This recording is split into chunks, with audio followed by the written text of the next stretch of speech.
ಪ್ರಧಾನಿ ನರೇಂದ್ರ ಮೋದಿಯವರು ಇಂದು ಪ್ರಮಾಣ ವಚನದ ಸ್ವೀಕಾರದ ಹಿನ್ನೆಲೆಯಲ್ಲಿ ಈಗಾಗಲೇ ಹಲವು ನಾಯಕರು ದೆಹಲಿಗೆ ಆಗಮಿಸಿರುವಂಥದ್ದು. ಹಾಗೆಯೇ ಕುಮಾರಸ್ವಾಮಿಯವರು ಕೂಡ ಇಂದು ಕೇಂದ್ರದ ಕ್ಯಾಬಿನೆಟ್ಗೆ ಆಯ್ಕೆಯಾಗಿರುವಂಥದ್ದು. ಇದರ ಬೆನ್ನಲ್ಲೇ JDS ನಾಯಕರಾದಂತಹ ಬಂಡೆಪ್ಪ ಕಾಶಪ್ಪನವರು ನಮ್ಮ ಜೊತೆ ಇದ್ದಾರೆ. ಅವರನ್ನು ಮಾತನಾಡ್ಸೋಣ. ಸರ್, ಮೊದಲಿಗೆ ಪ್ರಧಾನಿ ನರೇಂದ್ರ ಮೋದಿಯವರು 3ನೇ ಬಾರಿ ಪ್ರಧಾನಿಯಾಗಿ ಪ್ರಮಾಣ ವಚನವನ್ನು ಸ್ವೀಕರಿಸ್ತಾ ಇದ್ದಾರೆ. ಹಾಗೆಯೇ NDA ಮೈತ್ರಿಕೂಟದಿಂದ ಈ ಬಾರಿ ಪ್ರಮಾಣ ವಚನವನ್ನು ಸ್ವೀಕರಿಸ್ತಾ ಇರೋದು, ಇದ್ರ ಬಗ್ಗೆ ಭಾಳ ಸಂತೋಷ ಆಗುತ್ತೆ.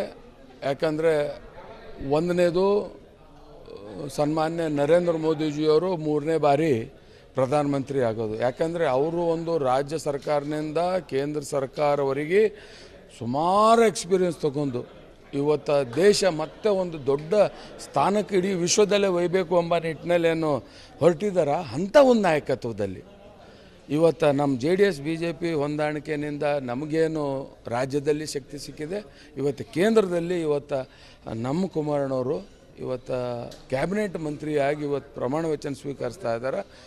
ನಮಗೆ ಅಲ್ಲ, ಇಡೀ ರಾಜ್ಯ ಜನತೆಗೆ ಒಂದು ಸಂತೋಷ ಇದೆ. ಅದರಲ್ಲಿ ವಿಶೇಷವಾಗಿ ನಮ್ಗೆ, ನಮ್ಮ ಪಕ್ಷದ ಎಲ್ಲ ಜನರಿಗೂ ಭಾಳ ಸಂತೋಷ ಮೂಡಿಸಿದೆ ಅಂತ ಹೇಳಕ್ಕೆ ಬಯಸ್ತೀನಿ. ಸರ್, ಈಗ ಕ್ಯಾಬಿನೆಟ್ನಲ್ಲಿ ಕುಮಾರಸ್ವಾಮಿ ಅವರಿಗೆ ಅವಕಾಶ ಸಿಕ್ಕಿದೆ. ಈಗ ತಮ್ಮ JDS ಕಾರ್ಯಕರ್ತರು ಇರ್ಬೋದು, ಹಾಗೆಯೇ ರಾಜ್ಯದ ಜನತೆ ಇರ್ಬೋದು, ಏನು ಕ್ಯಾಬಿನೆಟ್ನಲ್ಲಿ ಯಾವ ಸ್ಥಾನ ಸಿಗುತ್ತೆ ಎನ್ನುವಂತಹ ಚರ್ಚೆಗಳು ಕೂಡ ಆಗ್ತಾ ಇದೆ. ಈಗ ಅದು ಸಹಜವಾಗಿ ಎಲ್ಲರ ಬಲ್ಲಿರುತ್ತೆ. ಬಟ್ ಅದು ಪಾರ್ಟಿ ಇಂಟರ್ನಲ್ಲು. ಇವತ್ತು ನನಗನ್ಸಿಮಟ್ಟಿಗೆ ಕ್ಯಾಬಿನೆಟ್ ದರ್ಜೆ ಓತು ತಗೋತಾರೆ. ಆಮೇಲೆ ಯಾವ್ಯಾವ ರೀತಿಯಿಂದ ಖಾತೆ ಹಂಚಿಕೆ ಆಗುತ್ತೆ ಅದು ಎಲ್ಲ ವರಿಷ್ಠರಿಗೆ, ಅವರಿಗೆ. ಸದ್ಯಕ್ಕೆ ಚರ್ಚೆ ಆಗ್ತಾ ಇರ್ತಕ್ಕಂಥದ್ದು ಕೃಷಿ ಖಾತೆ ಕುಮಾರಸ್ವಾಮಿ ಅವರಿಗೆ ಸಿಗುತ್ತೆ. ಅದ್ರ ಬಗ್ಗೆದಾಗ ಎಲ್ಲಿ ಹೊರಗಡೆ ಚರ್ಚೆ ಅಲ್ಲ, ನಂಬಲ್ಲಿ ಎಲ್ಲ ಚರ್ಚೆ ಅಲ್ಲ. ಯಾವುದೇ ಕೊಟ್ಟಿದ್ರು ಕುಮಾರಸ್ವಾಮಿ ಅವರು ಭಾಳ ಸಮರ್ಥವಾಗಿ ನಿಭಾಯಿಸ್ತಾರೆ. ಸರ್, ಈಗಿನ ಮೈತ್ರಿ ನಡಿ ಈಗ ಶುರು ಮಾಡೋಣ.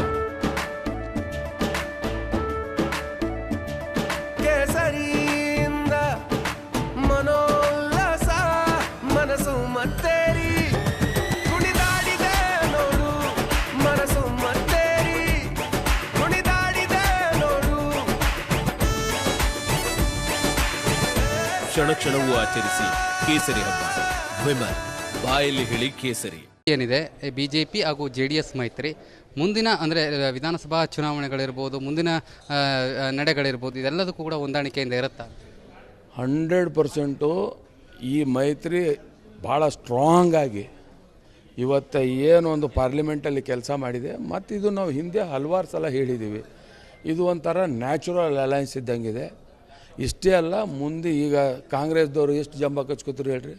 ಒಂದು ವರ್ಷ ಆಗಿಲ್ಲ, ಅವ್ರ ಲೆಕ್ಕಾಚಾರ ಎಲ್ತಾನ ಬಂದಿದೆ.